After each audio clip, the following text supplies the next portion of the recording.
La ligne DS, en 3 mots, quand on parle d'une déesse, on parle de puissance, on parle de sensualité et on parle de spectaculaire. Une déesse doit être spectaculaire. Le cuir, c'était une évidence pour la ligne DS. Le cuir est un produit de luxe puisqu'on le retrouve aujourd'hui chez toutes les marques traditionnelles françaises qui ont une renommée internationale. Donc je pense à Vuitton, Dior, Chanel, etc. Les clients en fait ont une exigence d'avoir une prestation plus luxueuse, plus haut de gamme.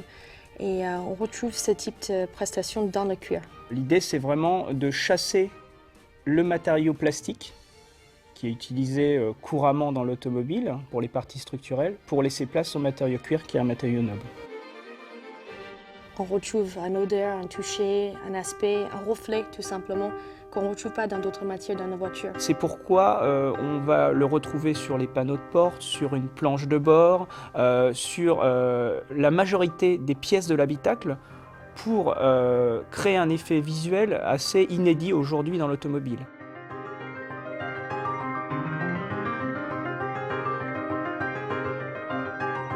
Les 3 types de cuir disponibles dans la ligne DS. On a le cuir grainé, qui est un cuir qui est légèrement corrigé pour obtenir toujours une durabilité exigée dans la voiture, mais avec une qualité de cuir très haut de gamme aussi.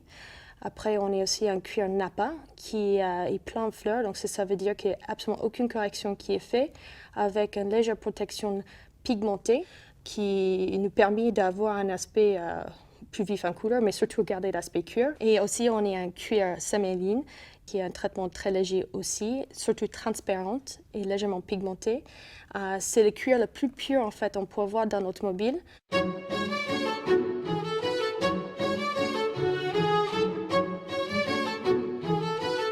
Ce cuir semi-aniline qu'on met dans la ligne DS, pour nous, est extraordinaire. Ça donne un galbe, il prend la lumière d'une façon où on le trouve magnifique. Ce matériau, pour l'obtenir, on va avoir des conditions privilégiées, notamment dans l'élevage du bétail, puisque celui-ci va être élevé en plein air. Les enclos, effectivement, ne sont pas faits de barbelés pour éviter de marquer les peaux.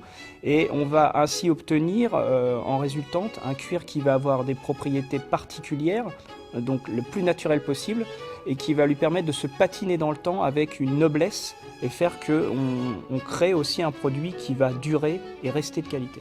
C'est surtout l'aspect, le toucher qui est plus agréable et vraiment on sent tout de suite que c'est une qualité plus haut de gamme.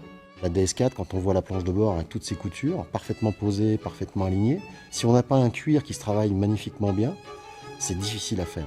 C'est une planche de bord qui est très complexe. Et à mon avis, elle sort très bien, elle a un look extraordinaire grâce à ce cuir.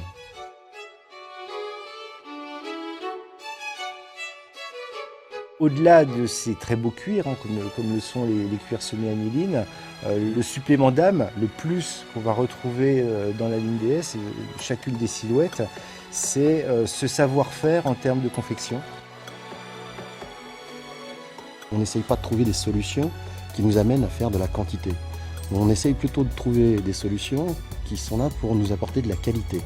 Il m'a fallu près d'1 mois et demi de travail pour réussir à faire d'un seul morceau de cuir un plissé avec une couture de préparation plus une couture de finition pour pouvoir réaliser ce bracelet.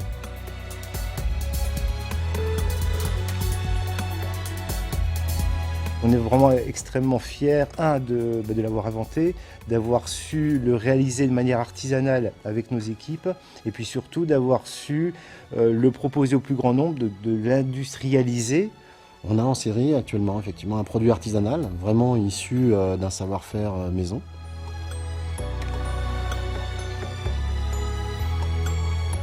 On souhaite vraiment que la ligne DS soit quelque part l'ambassadrice à travers le monde du luxe à la française.